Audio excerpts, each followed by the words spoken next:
వాళ్ళ అభిమానులు పొగుడుతున్నారు కదా, పులి సింహము అని పొగుడుతారే, మరి ఏమైంది? ఎవరికి పులి, ఎవరికి సింహం? సాక్షి పేపర్ కి పులా, సోషల్ మీడియాకి సింహమా? ఏం ఉద్ధరించారు? ఏది? ఒక్కసారి విప్పండి మీ పంజా బీజేపీ మీద, ఒక్కసారి గర్జించండి బీజేపీ మీద మీకు దమ్ముంటే.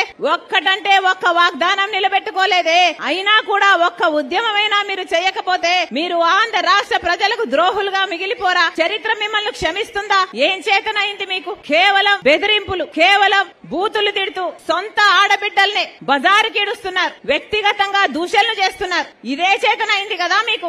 మీకు పోలవరం సాధించడం చేతనైందా? మీకు స్పెషల్ స్టేటస్ సాధించడం చేతనైందా? మీకు రాజధాని సాధించడం చేతనైందా? మీకు పరిపాలన చేతనైందా? ఇది పాలన అంటారా? దిక్కుమాలిన పాలన అంటారా? ఇంకో వైపేమో చంద్రబాబు గారు అసెంబ్లీ సాక్షిగా పాలక పక్షము బీజేపీతో ఉన్న సంబంధాల వల్ల విభజన హామీలు మొత్తం అన్ని సాధించుకోగలిగాము, సమస్యలన్నీ పరిష్కరించుకోగలిగాము అని నిస్సిగ్గుగా అబద్దాలు చెప్తుంటే టీడీపీ పార్టీ ఒక్క మాటైనా మాట్లాడిందా? తెలుగుదేశం పార్టీ గురించి చూస్తున్నాం. చంద్రబాబు గారిని ఢిల్లీ వాళ్ళు పిలిచారట, ఈయన పరిగెత్తుకుంటూ పోయాడట. ఇది విచిత్రంగా లేదా? పోనీ పరిగెత్తుకుంటూ పోతే పోయాడు, పొత్తు పెట్టుకుంటే పెట్టుకున్నాడు. అయ్యా మాకు స్పెషల్ స్టేటస్ ఇస్తేనే మేము పొత్తు పెట్టుకుంటామని ఒక్క కండిషన్ అయినా పెట్టుకోలేకపోయాడా?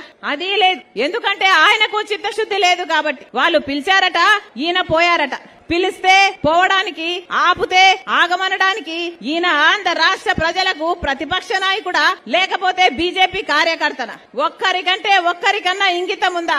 ఆంధ్ర రాష్ట్ర ప్రజలకు ప్రత్యేక హోదా అన్నది ఎంత ముఖ్యమో ఒక్కరికంటే ఒక్కరికైనా ఆంధ్ర రాష్ట్ర ప్రజల గురించి ఆలోచన ఉందా? ఒక్కరికి కూడా లేదు. అందుకే చెప్తున్నాం, ఈ రోజు ఆంధ్ర రాష్ట్ర ప్రజలందరూ కళ్ళు తెరవాల్సిన అవసరం ఉంది. మనకు ప్రత్యేక హోదా సంజీవిని లాంటిది. ప్రత్యేక హోదా రావాలన్నా, పోలవరం రావాలన్నా, రాజధాని రావాలన్నా ఒక్క కాంగ్రెస్ పార్టీతోనే సాధ్యం. మీరు తెలుగుదేశం పార్టీకి అవకాశం ఇచ్చి చూశారు, వైసీపీ పార్టీ జగన్మోహన్ రెడ్డి గారికి అవకాశం ఇచ్చి చూశారు. ఏ ఒక్కరు ప్రత్యేక హోదా కోసం పోరాటాలు చేయలేదు. ఏ ఒక్కరు ప్రత్యేక హోదా కోసమైనా, పోలవరం కోసమైనా, రాజధాని కోసమైనా 10 ఏళ్లుగా ఒక్కరంటే ఒక్కరు నిజమైన ఉద్యమం చేసింది లేదు. మరి ఇది దగా కాకపోతే దీన్ని ఏమంటారు? అందుకే చెప్తున్నా, కాంగ్రెస్ పార్టీ మీ పార్టీ, కాంగ్రెస్ పార్టీ రాజశేఖర రెడ్డి గారి పార్టీ, కాంగ్రెస్ పార్టీ మన పార్టీ. కాంగ్రెస్ పార్టీకి ఓటేద్దాం, ఆంధ్ర రాష్ట్ర హక్కులన్నీ సాధించుకుందాం.